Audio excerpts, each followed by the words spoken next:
సంక్రాంతికి రష్ చూడండి ఎలా ఉందో హైదరాబాద్లో.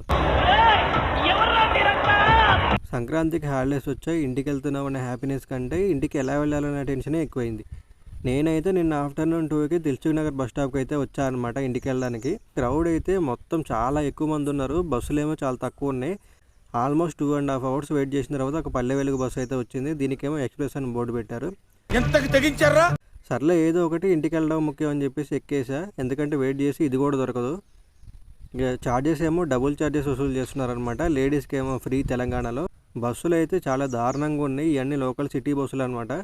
లోపల ఉన్న ప్యాసింజర్స్ అయితే ప్రతి 10 minutesకి సీఎం రేవంత్ రెడ్డి ఫ్యామిలీని తలుచుకుంటున్నారు. ఎందుకనేది నేను చెప్పను, మీరే అర్థం చేసుకోండి. కింది స్థాయి వాళ్ళకి అర్థం కాదు, మాస్ వాళ్ళకైతే అర్థం కాదు. మినిమం డిగ్రీ చదువుకున్న వాళ్ళకి ఐఏఎస్ ఐపీఎస్ పెద్ద పై స్థాయి వాళ్ళకైతేనే అర్థం అవుతుంది. ఈ బస్సులో దాదాపు 3.5 hours ట్రావెల్ చేసి దూల తీరిపోయింది. మొత్తానికి 2 బస్సులు, ఒక ఆటో 500 రూపీస్ ఖర్చు పెట్టిన తర్వాత ఇంటికి చేరుకున్నా.